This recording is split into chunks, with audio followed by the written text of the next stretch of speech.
back to my channel. Today I'm going to review the Alphascience line products. Alphascience is a cosmetic brand from France, and for today I decided to make the first part reviewing their moisturizing product, and we'll do a second part on their serums. In my opinion, the products are dedicated to more mature skin because of their anti-aging ingredients.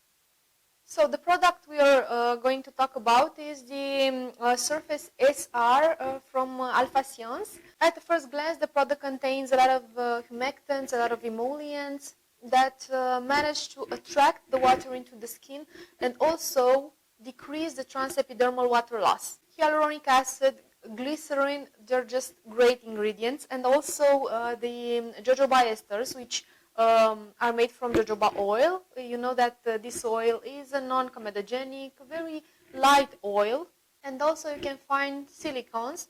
They are used for their emollient properties, but also they manage to make the texture very smooth, and it's a silky feel on your skin.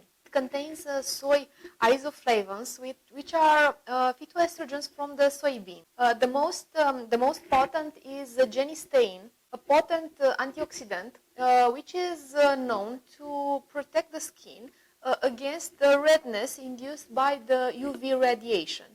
During and after menopause, the estrogen levels in the skin are very low, and this can induce the thinning and also the loss of collagen and elastin. The fibroblasts are the ones that are responsible for collagen and elastin production, which are key elements in the extracellular matrix. Genistein induces fibrogen collagen production and also decreases the action of metalloproteinases. Two ingredients are actually the stars of the product. First will be L-glutamine, and the second one will be tripeptide, and we'll talk about it just in a second. L-glutamine is naturally present in the human body. It's an amino acid that is very important in protein synthesis, particularly to repair the damaged tissues. L-glutamine is important for collagen synthesis and also improves the skin density.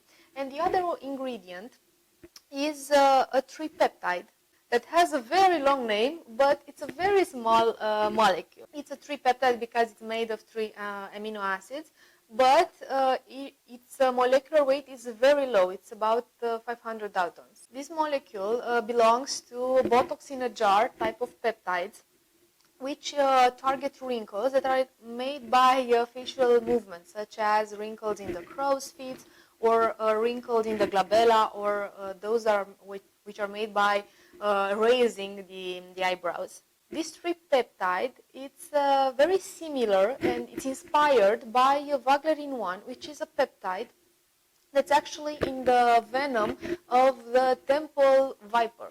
So there are studies on crow's feet, for example, say that in 28 days it can reduce the crow's feet wrinkles by 15%. So how does this protein, how does Vaglerin work? Because it sounds so unusual to put on the face something that's like a toxin. It's from a snake. So many people won't be so happy in putting chemicals and toxins on their face. But as you know, I perform Botox on a daily basis here in my clinic, and Botox is considered, even if it's a toxin, it's considered nowadays very safe. How does it work? Well, we have to understand first what happens with wrinkles and why do they appear. So wrinkles on the face appear because of the muscle contraction. When we smile, when we frown, or when we raise our eyebrows, some muscles are involved.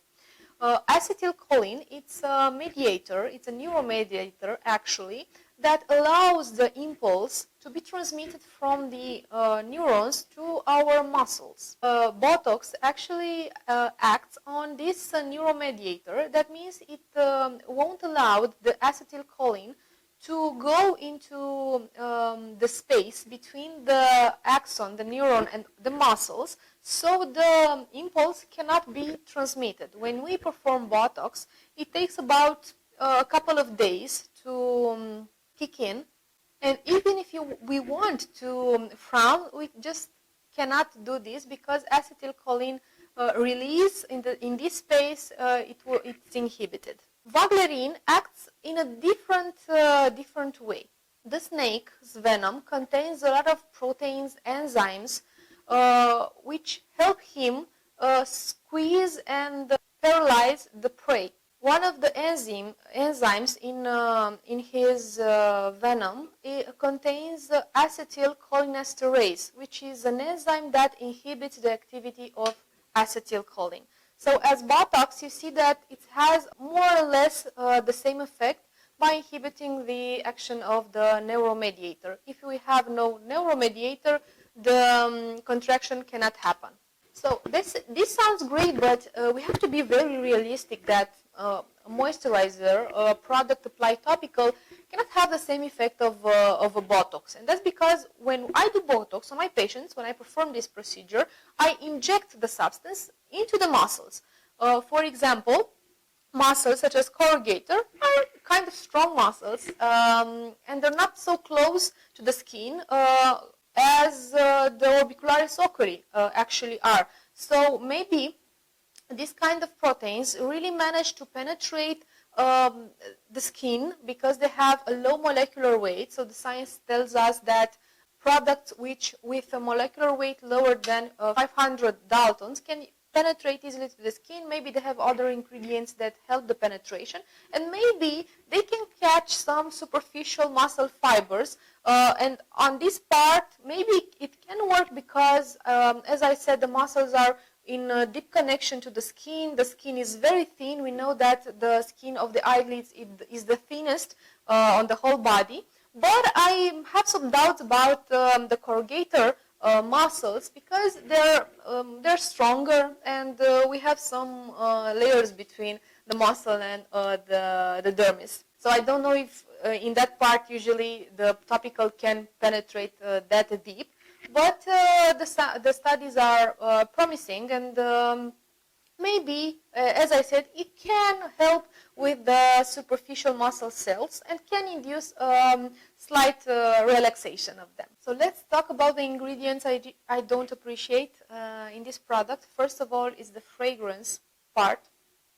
As I mentioned in previous videos, you know that fragrance is a non-essential ingredient to be added into cosmetic products.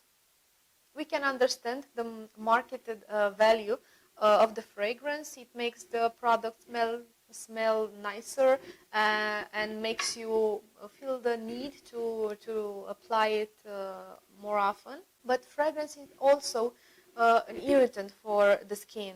It causes the skin to be dehydrated, to lose water, and it actually manages to strip the skin of its natural oils. When I apply the product on my face, sometimes I feel some stinging sensations, and I don't know if it's from fragrance or it's from menthol, another ingredient which I really don't appreciate.